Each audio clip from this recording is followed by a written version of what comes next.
sa inyo, ha? Nugay ka mo. Pila tayo mo kwarta? Wala pilyo. Lima eh. May makapayaw.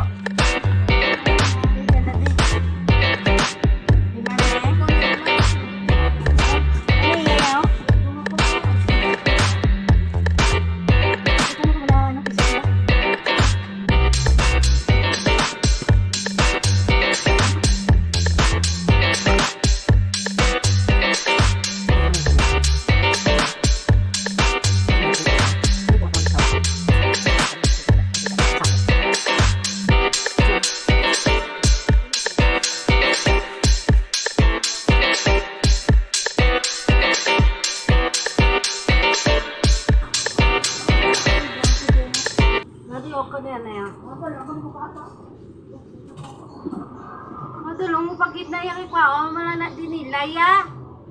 Kabugat sina. Kaya nagsisigaw ako mga kainday dahil nga gusto ni Manang buhatin yung kalahating sakong bigas. Kaya pinigilan ko siya at nagsisigaw ako mga kainday. Kaya mga kainday, magandang araw po sa inyong lahat. Kaya sinasamantala ko na po ang panahon na hindi po ako busy at hindi masyadong ma-customer dahil nga maya-maya nandyan na naman sila bibili. Kaya ina-arrange ko po mga inday ang aking mga paninda para pag dumating na naman sila uli, naging ready ka na naman sa inyong mga pagtitinda ko. At kaya mga kainday, at naglalagay ako ng mga presyo ng mga paninda para alam ng aking anak kung siya nandito at si Mana.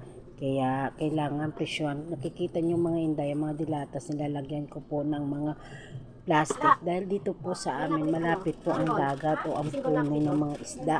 Dahil nga dito mabilis maano ng kalawang, kaya nilalagyan ko ng plastic. At pagkatapos niya nag-price ako ng paninda, nagpapanday din ako ng kaunti sa mga lagayan ng aking paninda. Kaya babae man ako, pero kinakaya ko lahat dahil syempre wala naman po ako mga inday na inaasahan na lalaki dito sa aming bahay. At saka mahirap lagi magtawag ng magtatrabaho sa kaunting liit ng mga trabaho. Kinakaya ko na lang. At saka gawain ng lalaki minsan ginagawa ko na rin. Kaya kasi mahal mag-utos-utos ka lang o magpanday-panday. Ang mahal, pinipresyohan agad nila. Kaya kung maaari palang mga kainday, ako na lang lahat ginagawa nito para walang sayang yung pera. Yung ibabayad mo, ibibigay mo na, ibibili ko na lang po ng paninda ko uli. At least matutuwa pa ako o bibili na lang namin ng pagkain.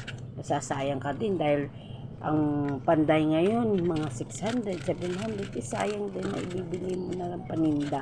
Diba mga inday? Kaya minsan maging wise din tayo sa ating buhay kung paano tayo makasave at makapagbili ng ating mga paninda. Sayang din.